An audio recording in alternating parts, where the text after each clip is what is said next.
নমস্কার বন্ধুরা, chef Shrabani daily vlog চ্যানেলের পক্ষ থেকে সবাইকে স্বাগত জানিয়ে আজ আপনাদের সাথে আবারও একটা রেসিপি শেয়ার করতে চলেছি, পেঁয়াজ কলির রেসিপি। আপনারা প্রথম থেকে পুরো ভিডিওটা শেষ পর্যন্ত দেখতে থাকুন। ভালো লাগলে একটা লাইক দিয়ে পাশে থাকুন ও বন্ধুদের সাথে শেয়ার করে দিন। চলুন তাহলে শুরু করি। তো দেখুন বন্ধুরা, তার জন্য ফুলকপি কেটেছি, পেঁয়াজ কলি নিয়েছি, আলু নিয়েছি আর গাজর নিয়েছি। এ দেখুন নিয়েছি টমেটো কুচি। এখন সবার প্রথমেই আমি দেখুন কড়াই বসিয়েছি, কড়াইয়ের মধ্যে 1 গ্লাস জল দিয়ে দিচ্ছি। দেব স্বাদ মতো লবণ। এখন যে ছোট ছোট করে ফুলকপিগুলো আমি কেটে রেখেছিলাম, ওই ফুলকপিগুলো এই জলের মধ্যে দিয়ে একটু ভাপিয়ে নেব।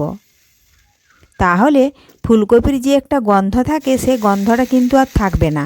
আর এই ফুলকপির গন্ধের জন্য অনেকেই কিন্তু ফুলকপি খেতে চায় না। তো দেখুন বন্ধুরা, আমি দিচ্ছি সামান্য পরিমাণে একটু হলুদ গুঁড়ো। এখন আমি না ঢাকা দিয়েই দেখুন একটু ফুটিয়ে ভাপিয়ে নেব, কারণ ঢাকা দিলে অনেকটাই ফুলকপি সিদ্ধ হয়ে গলে যেতে পারে। এজন্য ঢাকা না দিয়ে দেখুন আমি একটু ফুটিয়ে নিলাম, তাতে এর কিন্তু গন্ধটা চলে যায়। এখন আমি দেখুন ফুলকপিগুলো একটা অন্য পাত্রে তুলে নেব। তার আগে যদি কোনো বন্ধু আমার চ্যানেলে নতুন হয়ে থাকেন, চ্যানেলটি সাবস্ক্রাইব করে বেল আইকন হলে সেট করে দিন সবার প্রথমে আমার রেসিপি পেতে। দেখুন আবারও কড়াইটা ধুয়ে বসিয়ে দিয়েছি। কড়াইয়ের মধ্যে দিলাম আমি পরিমাণ মতো সাদা তেল।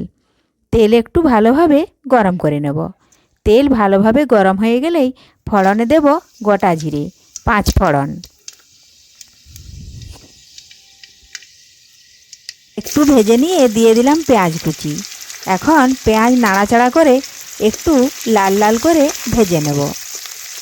রেসিপিটা বানানো খুবই সহজ, একবার দেখলে আপনারাও বাড়িতে যে কেউ বানিয়ে নিতে পারবেন।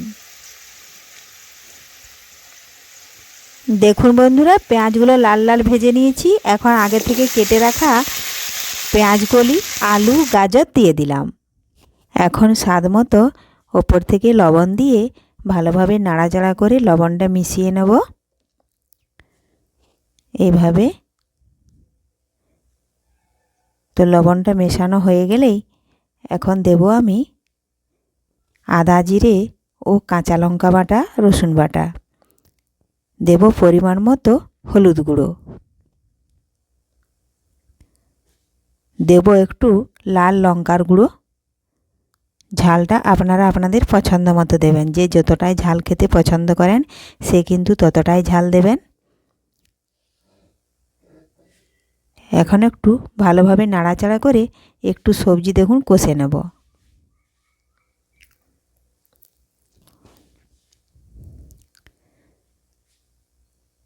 কষানো হয়ে গেলেই আগে থেকে যে ভাপিয়ে রেখেছিলাম ফুলকপি, সেই ফুলকপিগুলো এখন আমি দিয়ে দেব।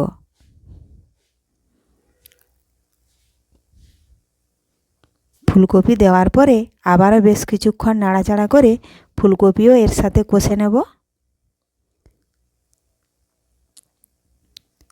তো দেখুন বন্ধুরা, ভালোভাবে মিশিয়ে নিয়েছি।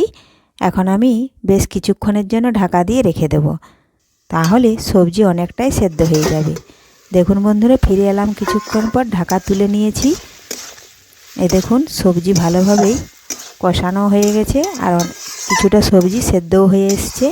এখন আমি পরিমাণ মতো জল দিয়ে দেব।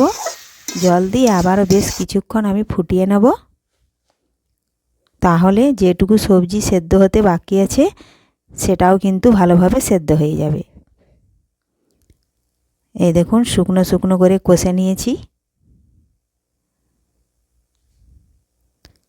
অনেকটাই সবজি সেদ্ধ হয়ে গেছে, আর বেশি জল দেওয়ার দরকার নেই। আমি সামান্য পরিমাণে একটু জল দিচ্ছি। নাড়াচাড়া করে ভালোভাবে জলটা একটু মিশিয়ে নিলাম সবজির সাথে। এখন 2 থেকে 3 মিনিট একটু জাল দিয়ে জলটা শুকিয়ে নেব, তাহলেই তৈরি হয়ে গেল পেঁয়াজ কলির লোভনীয় রেসিপি। এই দেখুন বন্ধুরা, আপনারাও বাড়িতে এইভাবে খুব সহজেই পেঁয়াজ কলি রেসিপিটা রান্না করে নিতে পারবেন। ভালো লাগলে লাইক, শেয়ার, কমেন্ট করতে অবশ্যই ভুলবেন না বন্ধুরা। ধন্যবাদ। ফিরে আসছি